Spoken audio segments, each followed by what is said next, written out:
आप सभी को नमस्कार। आइए सुनते हैं एक ऐसी कहानी जिसमें एक राजा न केवल स्त्री बनता है बल्कि स्त्री बनकर एक ऐसे पुत्र को उत्पन्न करता है जिसका गुण आज भी इतिहास और पुराण गाते हैं। जी हाँ, हम बात कर रहे हैं महाराजा पुरुरवा की माता इला के बारे में। वास्तव में इला सुद्युम्न नाम के एक राजा ही थे जो कभी कभी स्त्री बन जाते थे। इसके साथ ही हम जानेंगे महाराजा पुरुरवा के पिता बुध की भी कहानी के बारे में। वे जिनका जन्म चंद्रमा के द्वारा अपनी ही गुरु की पत्नी के साथ संभोग करने के कारण हुआ था, या पूरी कहानी जो कि देवी भागवत महापुराण में वर्णित है, बड़ी ही रोचक है और ज्ञानप्रद है। तो आइए इस कहानी को विस्तार पूर्वक जानते हैं। देवताओं के गुरु हुए बृहस्पति, जिनकी पत्नी का नाम तारा था। तारा बड़े ही सुंदर थीं। वे इतनी सुंदर थीं कि उनके रूप यौवन की चर्चा अप्सराएं अक्सर आपस में करती और जलन महसूस करती।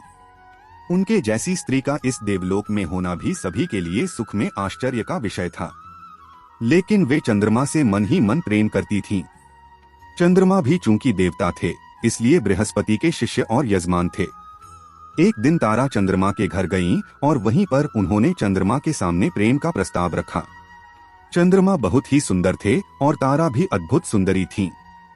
वे दोनों एक दूसरे के प्रेम में पड़ गए और तारा अपनी इच्छा से चंद्रमा के साथ विहार करने लगी और उनके ही घर पर रहने लगी। इधर बृहस्पति ने देखा कि जब बहुत समय बीत गया तो भी तारा अपने घर नहीं आई है, तो देवताओं के गुरु बृहस्पति ने अपना एक दूत चंद्रमा के यहाँ भेजा।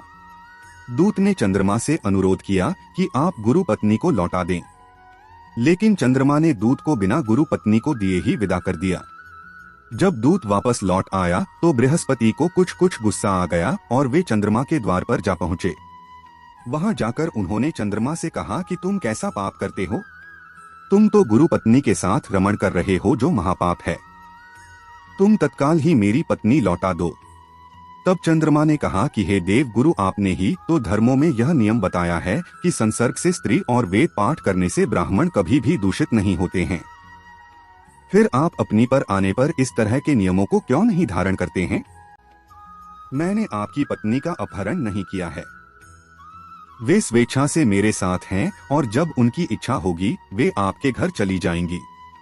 आप अपने घर जाइए।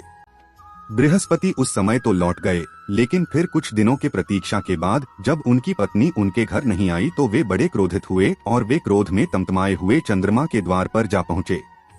वहां पर द्वारपाल ने उन्हें अंदर जाने से रोक दिया। बृहस्पति देव गुरु थे, एक तो ब्राह्मण, ऊपर से देवताओं के गुरु। उनसे यह अपमान सहन नहीं हुआ। वे चंद्रमा को शाप देने के लिए उद्यत हुए। तब मुस्कुराते हुए चंद्रमा बाहर आए और उन्होंने देवगुरु से कहा कि आप व्यर्थ में क्रोधित होते हैं, आपको यह शोभा नहीं देता। ब्राह्मण के अंदर क्रोध कैसा? क्रोध तो ब्राह्मण का शत्रु होता है। आप अपने क्रोध का त्याग कीजिए।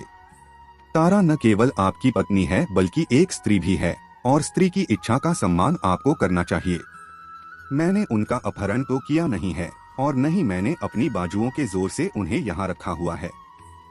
वे अपनी इच्छा से यहाँ हैं और जब उनकी इच्छा होगी वे आपके पास चली जाएंगी। लेकिन देवगुरु क्रोध में थे। उन्होंने चंद्रमा को शाप देने का मन बना लिया था। उन्होंने कहा कि मेरी पत्नी को तुम तत्काल नहीं लौटाते हो तो मैं तुम्हें शाप दे दूंगा। यह सब सुनकर चंद्रमा मुस्कुराने लगे और कहा कि बिना गलती के आप शाप देंगे तो शाप मुझ पर फलित नहीं होगा, क्योंकि अगर ऐसा होने लगा तो ब्राह्मण निरंकुश हो जाएंगे। ब्राह्मण का शाप तभी फलित होता है जब शाप जिसको दिया जा रहा है वह गलत हो। मैंने आपकी पत्नी के साथ कोई भी बलात् काम नहीं किया है। मैंने उनकी इच्छा का सम्मान किया है। आप शाप देकर देख लीजिए, मुझ पर कोई असर नहीं होगा। बृहस्पति भी इस बात को समझते थे, इसलिए वे शाप नहीं देते हैं बल्कि क्रोध में वहां से पैर पटकते हुए इंद्र के दरबार में चले जाते हैं। जब इंद्र के दरबार में बृहस्पति पहुंचे तो क्रोध से उनका सारा शरीर जल रहा था। उनकी शाखाएं अस्त व्यस्त हो गई थीं। उनकी भाव भंगिमाओं से उनके मन में चल रहे उद्वेलन का पता चलता था। इंद्र अपने गुरु की इस दशा को देखकर अत्यंत चिंतित हुए।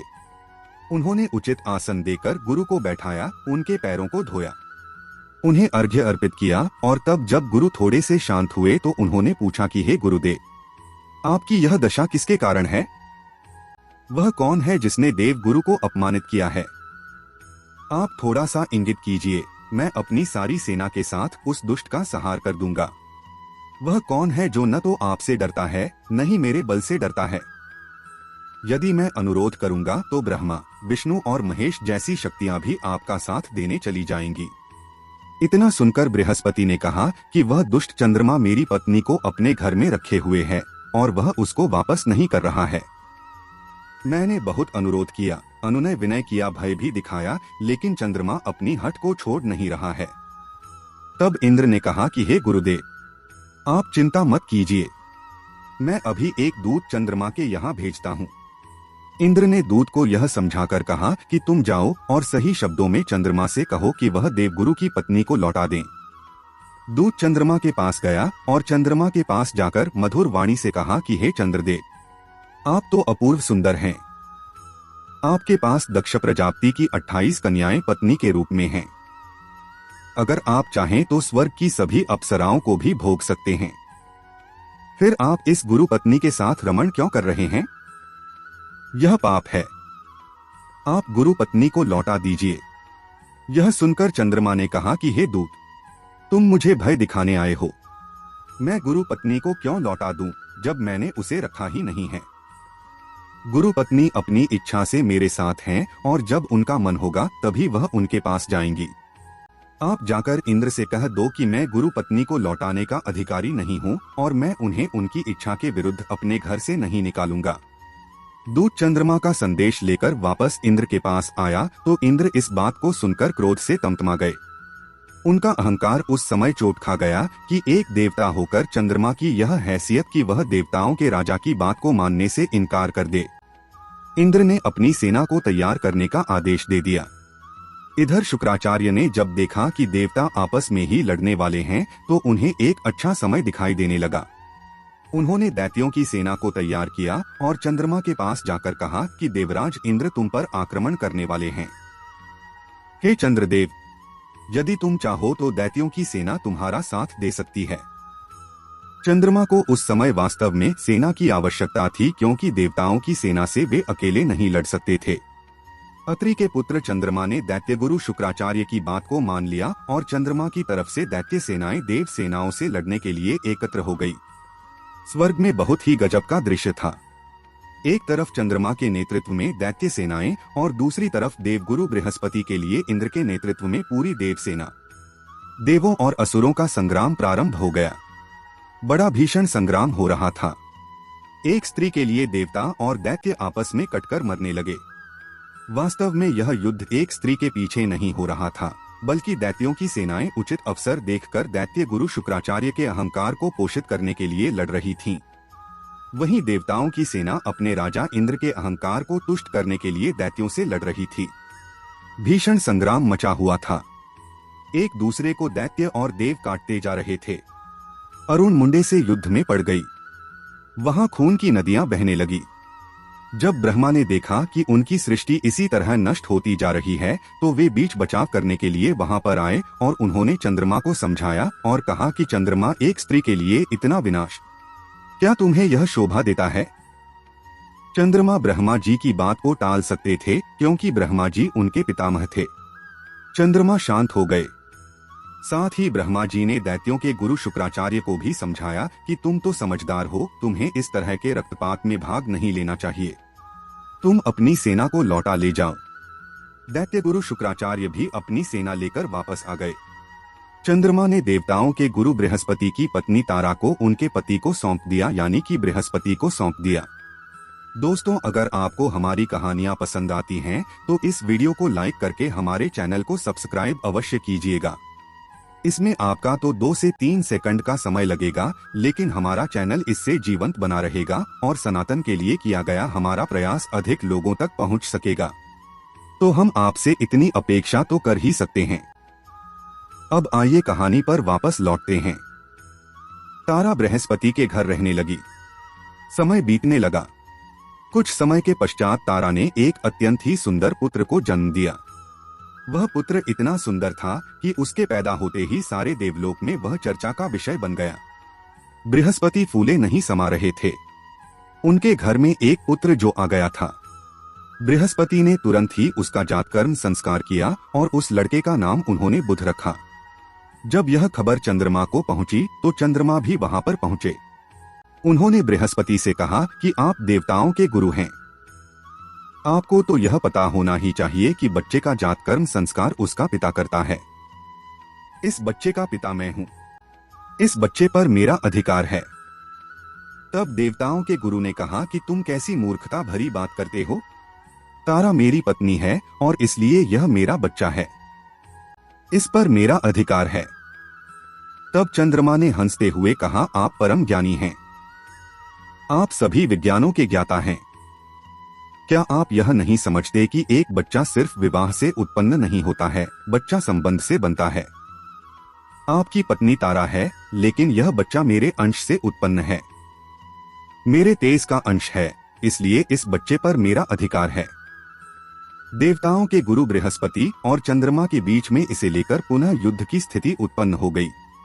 ऐसा लगा कि जो देवासुर संग्राम कुछ समय पहले रुक गया था, वह फिर से प्रारंभ होने वाला है। तब ब्रह्मा जी ने देर न करते हुए सही समय पर हस्तक्षेप किया और उन दोनों से कहा कि तुम दोनों शांत रहो। यह बच्चा किसका है, इसका निर्णय तारा करेगी, क्योंकि एक माँ ही बता सकती है कि उसके गर्भ में किसका अंश पड़ा हुआ था। तब ब्रह्मा जी ने तारा को बुलवाया और तारा से पूछा कि यह पुत्र किसका है। तारा ने अत्यंत सकुचाते हुए लाज से केवल इतना कहा, चंद्रमा का, और उसके बाद वह पुनः भीतर चली गई। चंद्रमा यह सुनकर बड़े प्रसन्न हुए और ब्रह्मा जी ने देवताओं के गुरु बृहस्पति से कहा कि इस पुत्र पर चंद्रमा का अधिकार है, तुम इसे चंद्रमा को दे दो। चंद्रमा बुध को लेकर अपने लोक में आए और उन्होंने उस बालक का लालन पालन प्रारंभ किया। समय गुजरते गुजरते चंद्रमा का पुत्र बुध अब युवा हो चला था। वह अपने पिता के समान सुंदर था और अपनी माता के समान बुद्धिमान था। उसकी सुंदरता और उसकी प्रज्ञा के चर्चे पूरे देवलोक में और यहाँ तक कि धरती पर भी फैलने लगे थे। उसी समय पृथ्वी पर एक सुद्युम्न नामक राजा हुए। वे बड़े ही सत्यवादी और जितेंद्रिय थे। एक बार वे सैंधव घोड़े पर आरूढ़ होकर आखेट के लिए वन में गए। उनके साथ कुछ मंत्री भी थे। वे राजा कानों में कमनीय कुंडल पहने हुए तमाम तरह के अस्त्रों और शस्त्रों से लैस थे। उन्होंने वन में अनेक वन्य पशुओं का शिकार किया जो गांव वालों को कष्ट दे रहे थे। इसके बाद वह राजा सुद्युम्न एक बड़े ही सुंदर वन में प्रविष्ट हो गए, जिसका नाम कुमार था। वन का नाम कुमार था। वह दिव्य वन सुमेरु पर्वतों के निचले भाग में था, जो सुंदर मंदार वृक्षों से सुशोभित था। वहां अशोक वृक्ष की लताएं फैली हुई थीं तथा मौलसिरी की सुगंधी उसे सुरभित कर रही थी। वह वन सालताड़, तमाल, चंपा, कटहल, आम, कदम्ब और महुए के पेड़ों से सुशोभित था तथा जहां तहां माधवी लता मंडप के समान छाई हुई थी। वह वन इतना सुंदर था और इतना आनंददायक था कि राजा उस वन में प्रवेश करते ही वहां की सुंदरता में खो गए। लेकिन कुछ समय के बाद जब उन्हें अपना ध्यान आया तो वे अपने आप को देखकर ही आश्चर्य से भर गए, क्योंकि वे एक स्त्री बन चुके थे। उनका घोड़ा भी घोड़ी के रूप में हो गया और उनके सारे मंत्री जो उनके साथ गए थे वे भी स्त्री बन गए। यह देखकर राजा चिंता में पड़ गए कि यह क्या हो गया। वे अपनी चिंता से व्याकुल हुए। बार बार सोचने लगे कि मैं इस स्त्री भाव से युक्त होकर घर कैसे जाऊंगा, राज्य का संचालन कैसे करूंगा, मैं इससे पीछा कैसे छुड़ाऊंगा। क्योंकि सुद्युम्न जब स्त्री बने तो उनके मन में भी स्त्रियोचित भावनाएं प्रबल हो उठी। वे अब एक पुरुष की तरह नहीं सोच रहे थे, नहीं उनका शरीर एक पुरुष की तरह व्यवहार कर रहा था। अब यहाँ पर प्रश्न आता है कि सुद्युम्न स्त्री कैसे बन गए। उस वन में प्रवेश करते ही उनके साथ ऐसा क्या हुआ कि उनका लिंग ही परिवर्तित हो गया। तो बात यह है कि उस कुमार वन में एक बार शिवजी पार्वती जी के साथ विहार कर रहे थे। उसी समय सनकादिक ऋषिगण अपने तेज से 10 दिशाओं को प्रकाशित करते हुए शंकर जी के दर्शन के लिए वहां गए। उसी समय महादेव शिव पार्वती के साथ विहार कर रहे थे। इसी बीच उन सनकादिक ऋषियों को वहां देखकर पार्वती अत्यंत लज्जित हो गई। वे अति मानिनी पार्वती का पति हुई लज्जित होकर अलग खड़ी हो गई। सनकादिक मुनि भी शिव एवं पार्वती को विहार करते देखकर वहां से तत्काल लौटकर नरनारायण के आश्रम में चले गए। भगवान शिव अपनी प्रिय पत्नी को लज्जित देखकर कहने लगे, तुम इस प्रकार लज्जित क्यों हो रही हो? तुम्हारे सुख का उपाय मैं अभी करता हूँ। हे वन की रानी, आज से जो कोई भी पुरुष इस वन में भूल से भी आएगा तो वह स्त्री हो जाएगा। शिवजी ने अपनी उन्हीं के प्रेम में उस वन को ही ऐसा शाप दे दिया। जो लोग इस बात को जानते थे वे तो उस वन में नहीं जाते थे, लेकिन सुद्युम्न अज्ञानवश सचिवों के साथ उस वन में चले गए, जिससे वे अपने मंत्रियों आदि के सहित स्त्री हो गए। चिंताकुल होने के कारण राजा सुद्युम्न लज्जावश घर नहीं गए और उस वन प्रदेश से बाहर इधर उधर घूमने लगे। स्त्रीत्व प्राप्त होने पर उस महात्मा सुद्युम्न का नाम इला पड़ गया। इस प्रकार स्त्री रूप में घूमते हुए एक दिन चंद्रमा के युवा पुत्र बुध से उनकी भेंट हो गई। अनेक स्त्रियों के साथ भ्रमण करती हुई उस हाव भाव में युवती रमणी को देखकर चंद्रमा के पुत्र भगवान बुद्ध उस पर मोहित हो गए। वह रमणी भी उन्हीं चंद्रपुत्र बुद्ध को अपना पति बनाने के लिए आकुल हो उठी, क्योंकि चंद्रमा के पुत्र बुद्ध अत्यंत सुंदर थे और इला, जो कि वास्तव में सुद्युम्न थे और स्त्री बन गए थे, उनके मन में भी स्त्रीउचित भाव स्वभावतः उठने लगे थे। इला बुद्ध को पति बनाने के लिए आकुल हो उठी और इस प्रकार परस्पर अनुराग के कारण कुछ दिनों में उन दोनों का संयोग हो गया। उस चंद्रमा पुत्र बुद्ध ने इला के गर्भ से पुरुरवा नामक श्रेष्ठ चक्रवर्ती पुत्र को उत्पन्न किया। पुत्र को जन्म देकर वह इला वन में ही रहने लगी तथा चिंतातुर हो उसने अपने कुल आचार्य मुनिश्रेष्ठ वशिष्ठ जी का स्मरण किया। इला के स्मरण करते ही वशिष्ठ जी वहां पर आए। सुद्युम्न की यह दशा देखकर उन्हें बड़ी दया आई। तब उन्होंने समस्त लोक का कल्याण करने वाले महादेव शिव को प्रसन्न किया। वशिष्ठ जी पर प्रसन्न होकर भगवान शंकर ने उन्हें मनु अविनाशी वर प्रदान किया। वशिष्ठ जी ने प्रिय राजा सुद्युम्न के पुनः पुरुष होने के लिए प्रार्थना की। शिवजी ने अपना वचन सत्य करते हुए कहा, हे ऋषि, आज से राजा सुद्युम्न एक मास पुरुष और एक मास स्त्री बने रहेंगे, क्योंकि मैंने ही इस वन को शाप दिया था, इसलिए पूर्णतः इन्हें स्त्रीत्व से मुक्ति नहीं दे सकता हूँ और मैंने आपको मनोवांछित फल देने का वरदान दिया है, इसलिए आपके वर को भी मैं काट नहीं सकता हूँ। इस प्रकार एक मास स्त्री और एक मास पुरुष के रूप में जीवन बिताने को बाध्य होकर राजा सुद्युम्न पुनः अपने घर आ गए और वे धर्मात्मा वहां वशिष्ठ जी की कृपा से राज्य करने लगे। वे जब स्त्री के रूप में रहते थे तब अंतःपुर में रहते थे और जब पुरुष रूप में रहते थे तब राज्य करते थे। परंतु धीरे धीरे इस कारण उनकी प्रजा उनसे उद्विग्न होकर राजा के रूप में उनका अभिनंदन करना कम करने लगी।